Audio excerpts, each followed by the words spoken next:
awalnya beliau nanya-nanya kalau misalnya sholat itu berapa rakaat gitu-gitu. Jadi saya bilang dalam hati saya sih, kan dokter Isya kan Kristen ya, maksudnya dalam hati gitu, kok ngapain nanya-nanya gitu. Terus suatu saat beliau beneran ngasih tahu ke saya, katanya, "Bu, saya udah sadar," katanya gitu. saya saya sampai nangis gitu, ya Allah gitu. Asyhadu Asyhadu alla alla ilaha ilaha illallah illallah wa asyhadu wa asyhadu anna anna Muhammadan Muhammadan Rasulullah. Rasulullah.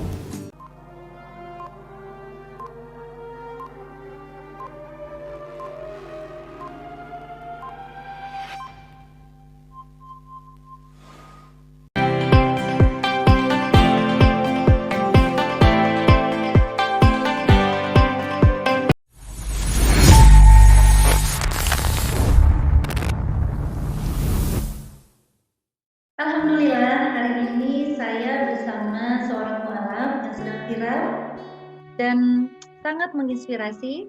Beliau kesehariannya berprofesi sebagai dokter gigi. Namanya Dr. Karissa Grani. Assalamualaikum Dr. Ica. Apa kabar, Dok? Waalaikumsalam warahmatullahi wabarakatuh. Alhamdulillah sehat Bu Yuli. Ya, Karissa Grani. Alhamdulillah sudah dipercayakan Allah 2 putri, 1 putra. Kemudian sekarang bekerja di sebagai ASN Pemda DKI. Kemudian ada praktek kecil-kecilan di rumah. Pendidikan dulu SMA sempat di Taruna Nusantara Magelang, S1-nya di FKG UI, kemudian S2-nya Magister Manajemen Kesehatan Rumah Sakit di Universitas SAU Unggul.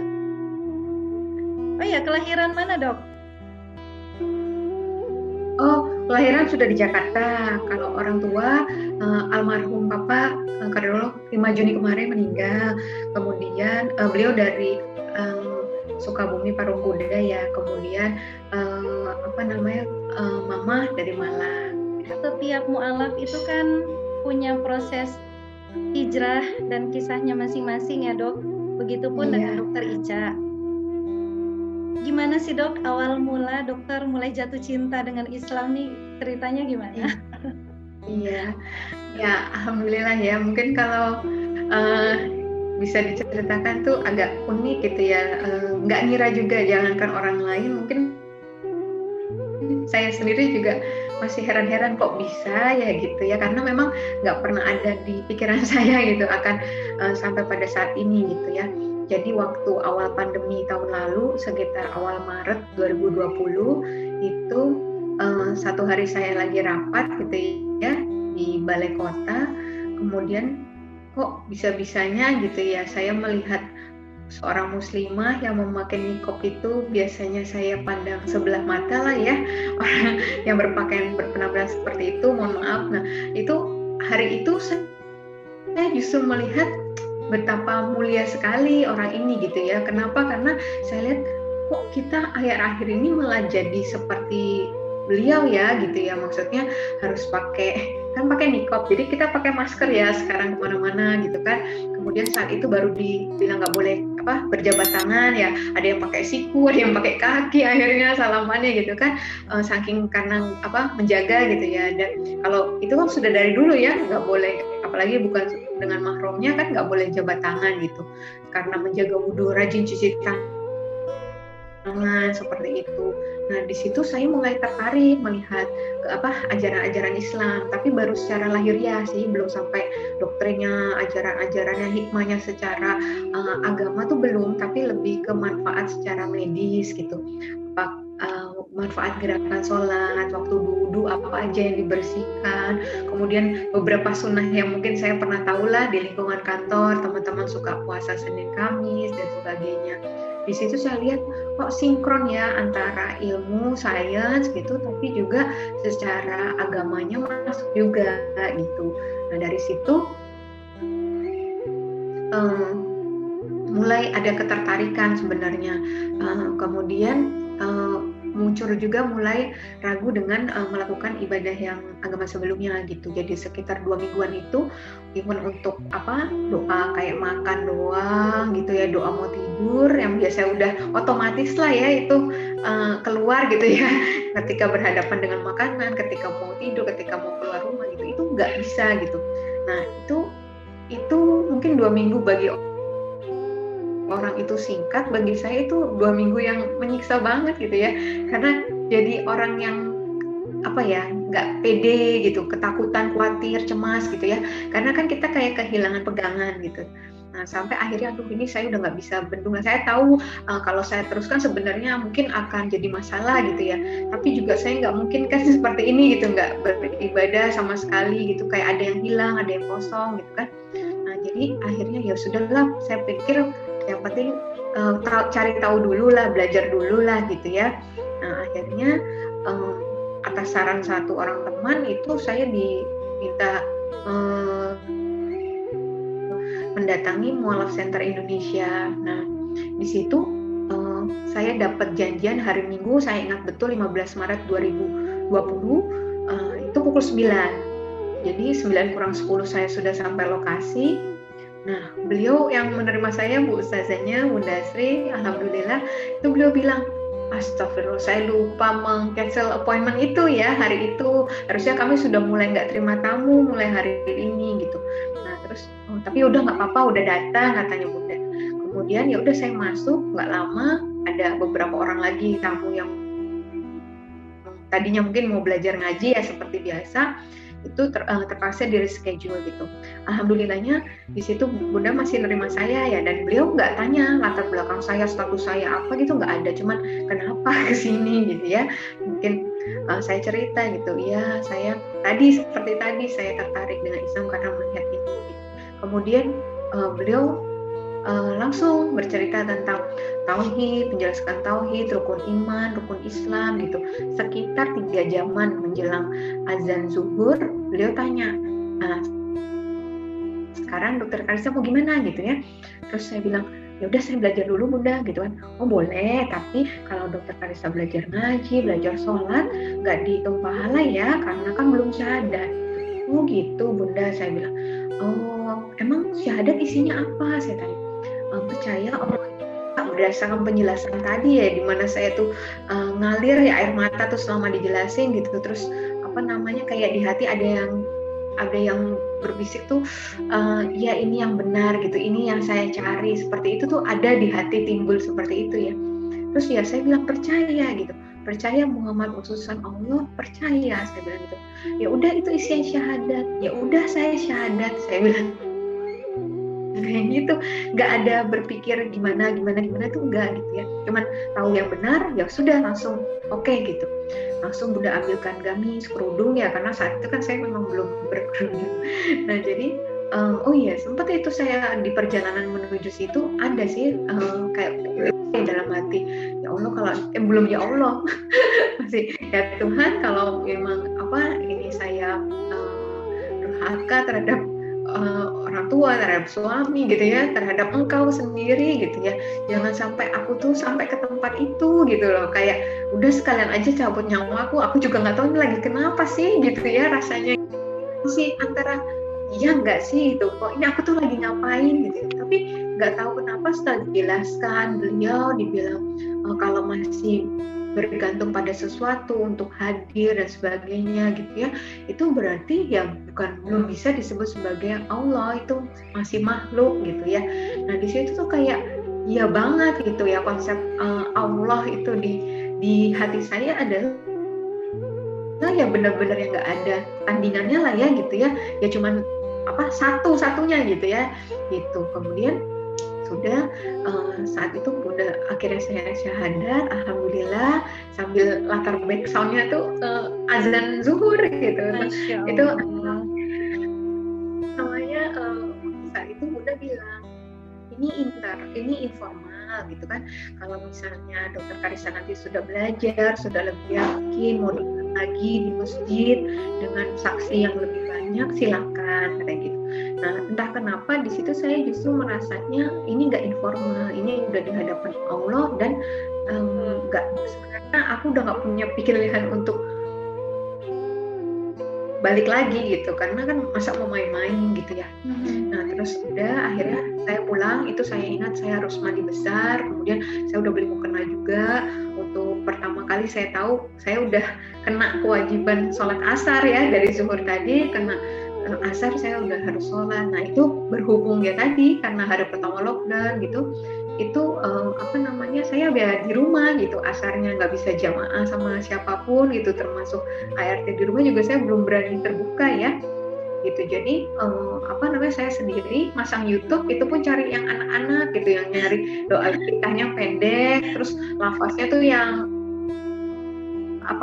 pelan-pelan gitu ya gitu. Terus ya udah kayak gitu berlangsung sampai itu saya Senin Selasa, saya ingat masih WFO-nya hari Rabu. Waduh, gimana ini, nggak mungkin saya nyetel YouTube di masjid kan ya buat panduan sholat gitu kan, karena memang yang jarang sholat di masjid kantor kan, biasanya yang perempuan tuh di musola aja gitu. Nah akhirnya saya mikir, wah ini udah mau duha gitu ya, mau duha, saya harus ini cerita nih sama salah satu teman perempuan. Saya tuh pilih-pilih banget karena memang kalau perempuan saya khawatir bocor atau apa gitu kan, heboh gawat ya. Harus bilang sama perempuan karena kan ya, kalau yang lain harus jamaahnya sama perempuan kalau belum hafal gitu kan.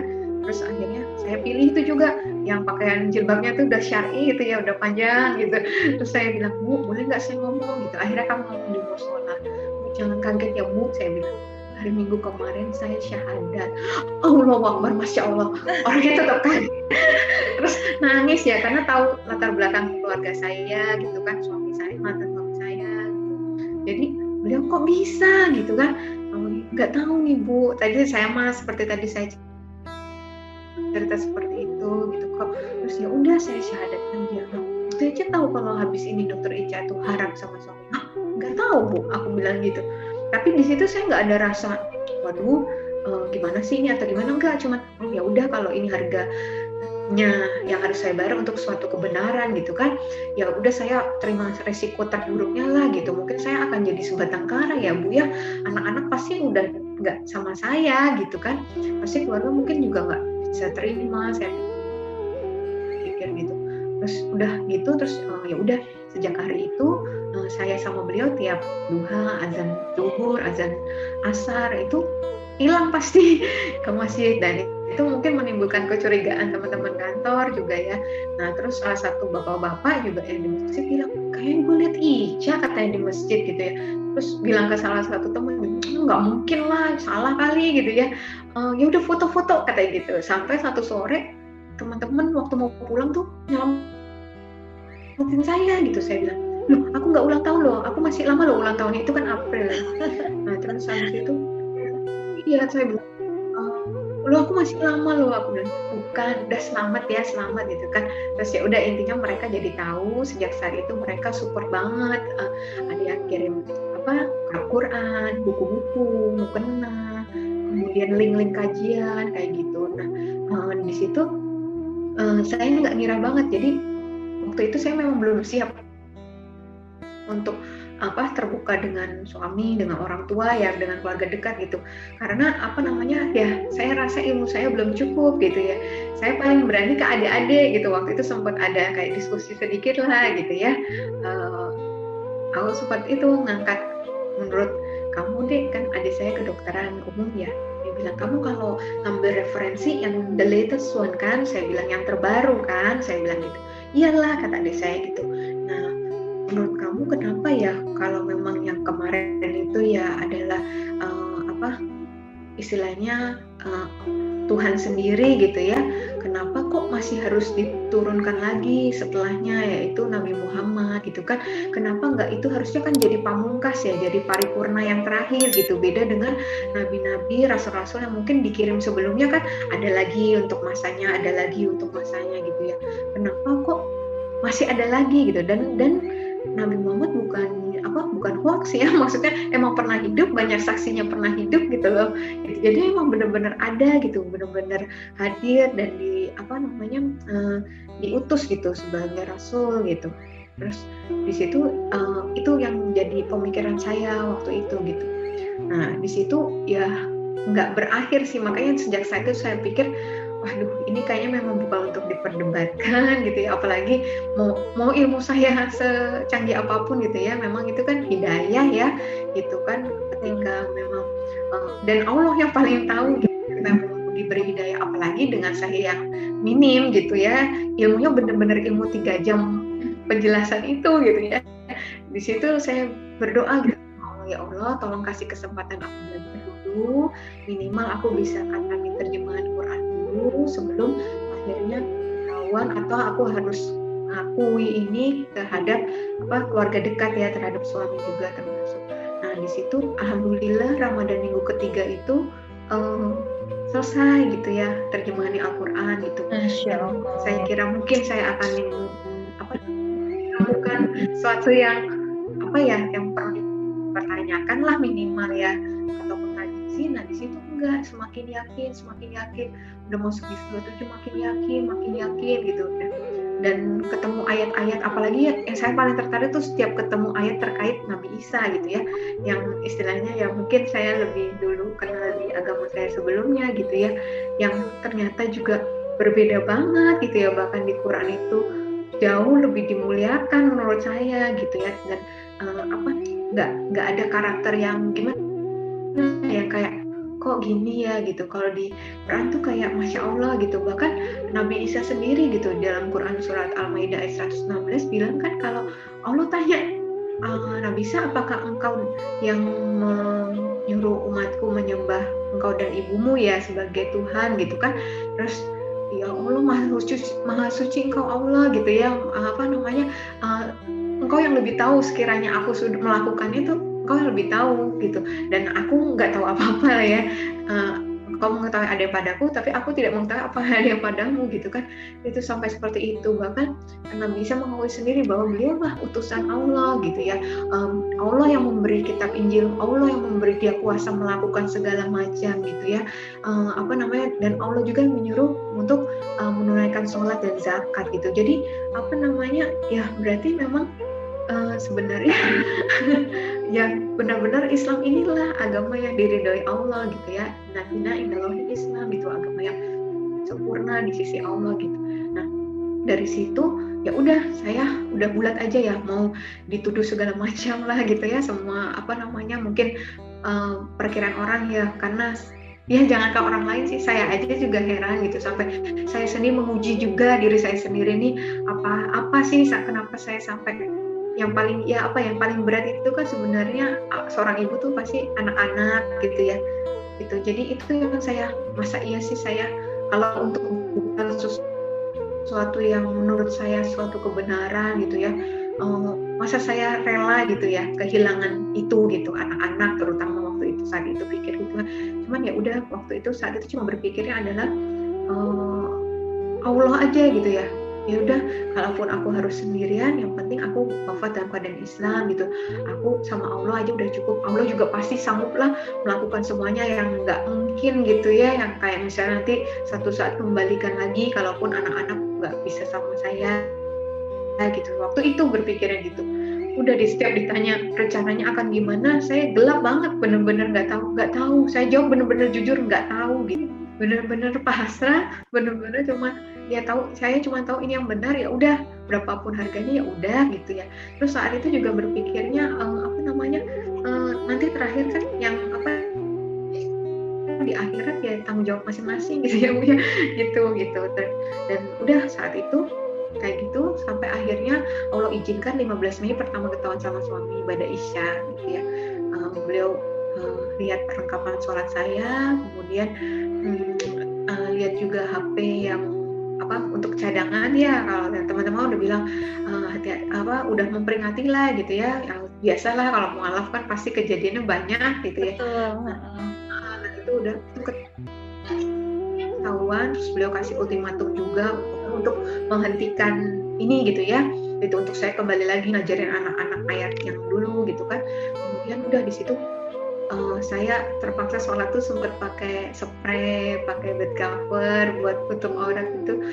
Kemudian supaya nggak terlalu kelihatan lah ya kalau pakai mukena gitu. Kemudian nggak wudu tapi pakai tayamum gitu. Cuma mikirnya ya udah jadikan sabar sholat penolongmu gitu ya.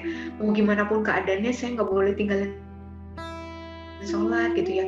Saya juga di rumah tuh sebenarnya semua spot tuh ada CCTV, jadinya saya nyari spot yang blind spotnya tuh di mana gitu ya. Dan itu alhamdulillah ada di depan pintu ruang praktek saya. Ini saya sekarang ada di ruang praktek gitu ya. Nah itu di situ saya cuman sepetak itu gitu, saya di situ dan mukena tuh selalu basah gitu ya, karena 4 rakaat juga terasa lama karena takut ketahuan gitu ya.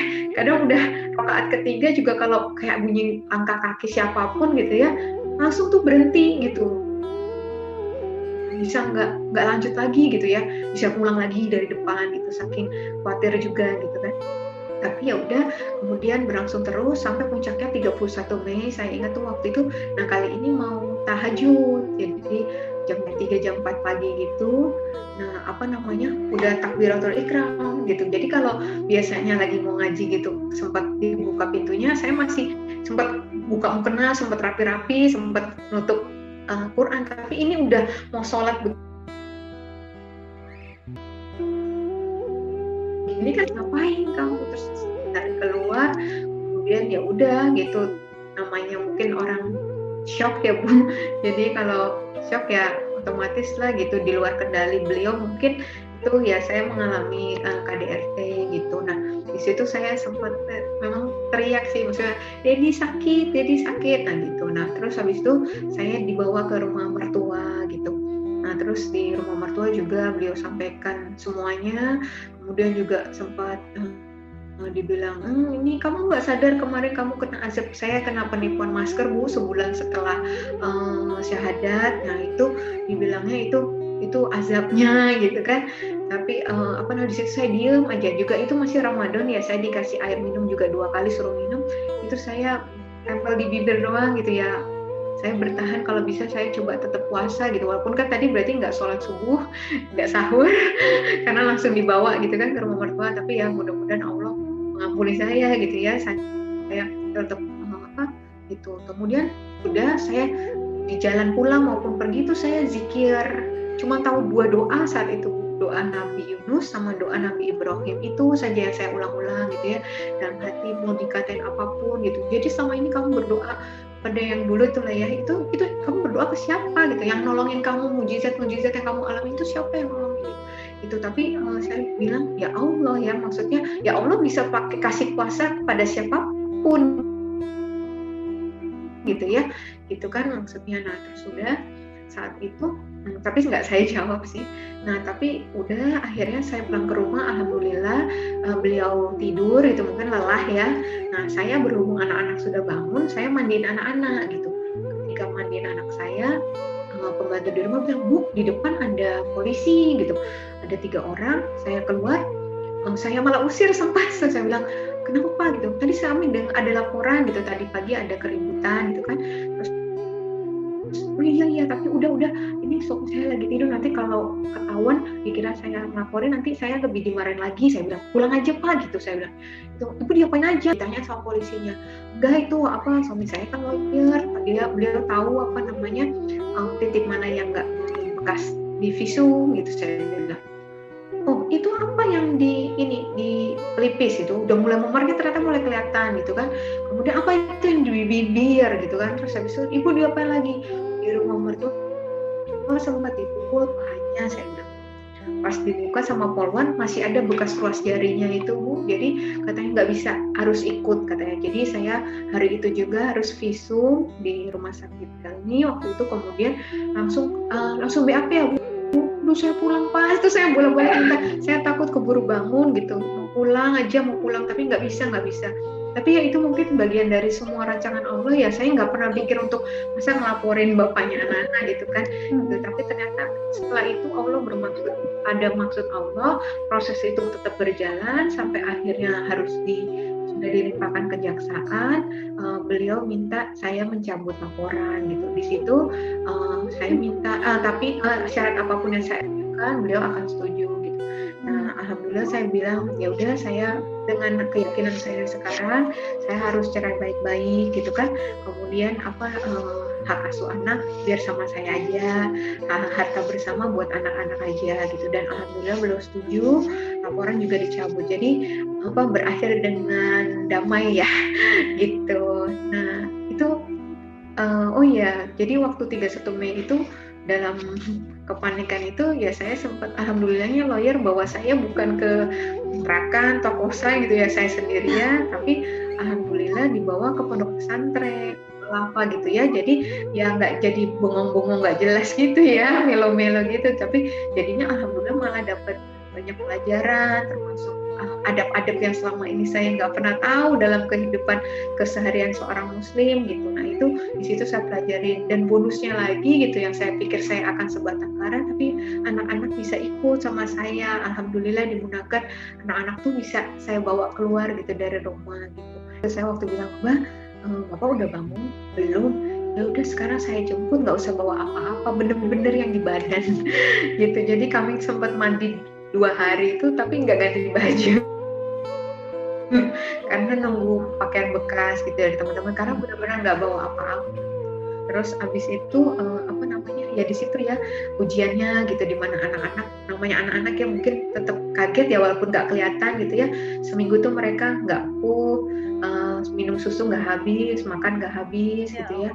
Sempat saya tuh galau gitu ya, saya bilang curhat gitu ke Umi Renando ya, yang waktu itu minta saya, Umi pada subuh saya ingat cuma cerita itu anak-anak udah seminggu nggak makanan nggak habis, minum nggak habis, nggak tidur, saya bilang sampai jam 3 pagi, sementara saya kan ya harus ini terus gitu ya. Terus apa saya zolim sama anak-anak ya, Umi apa saya pulangin aja anak-anak, sempat saya ngomong gitu, tapi Umi bilang kamu nggak boleh ingkar dengan kemudahan yang Allah kasih, itu kamu nggak perlu sampai rebut-rebutan anak kayak gitu, itu alhamdulillah katanya gitu. Banyak orang harus sampai istilahnya rebutan dan sebagainya gitu. Terus kamu mikir nggak kalau sampai kamu nggak bawa anak-anak, fitnah apa yang akan ditimpakan kepada kamu gitu kan? Kalau misalkan pun nanti anak-anak nggak bisa kamu pertahankan, setidaknya mereka sudah pernah lihat gitu, ibunya pergi kemana, apa, terus ngapain aja kegiatannya gitu kan. Kalau enggak kan bisa sebaliknya ya, maksudnya pergi menelantarkan anak-anak, misalnya nggak menyayangi anak-anak kan, malah mungkin pergi dengan laki-laki lain gitu kan dan sebagainya kayak gitu. Itu oh iya ya, benar juga gitu. Saya nggak mikir sampai situ, ternyata benar-benar saya tuh ngerasanya saya nggak tahu apa-apa, saya cuma minta tolongnya sama Allah aja gitu ya, tapi itu kayak Allah gerakin semesta tuh untuk nolong saya gitu, termasuk teman-teman gitu ya, yang bahkan saya tuh anak gak gaul banget Bu gitu, terus di alumni itu juga nggak aktif gitu ya, tapi Masya Allah gitu ya, mereka tuh langsung terasa gitu ya, ukhuwah Islamnya saling nolongnya, supportnya itu terasa banget untuk saya yang saya malu sendiri karena sebenarnya bukan orang yang aktif di alumni seperti itu gitu, tapi bahkan yang nggak kenal saya di alumni UI itu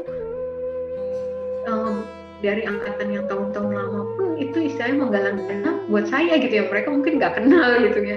Masya Allah gitu, tapi saya percaya itu pertolongan Allah ya gitu, makanya sampai dituduhnya ini suatu plan yang benar-benar sempurna banget gitu ya karena plannernya Allah sih ya, jadinya Masya Allah, bahkan sudah ditulis di 50.000 tahun lalu ya Bu ya, di Lauhul Mahfuz ya Bu ya, karena gitu kan ya, apapun yang terjadi dalam hidup ini gitu ya, Masya Allah gitu. Jadi kan ya ini mungkin ya maksud Allah gitu, bagaimana penjagaan Allah selama ini untuk saya gitu ya, kenapa saya orang yang nggak bisa minum minuman keras, nggak bisa nggak terlalu suka daging babi gitu ya dan sebagainya lah ya, yang Masya Allah ternyata kalau mau nengok ke belakang, oh ini maksud Allah gitu ya. Seperti itu kira-kira Bu, panjang ya, baru pertanyaan 1. Masya Allah.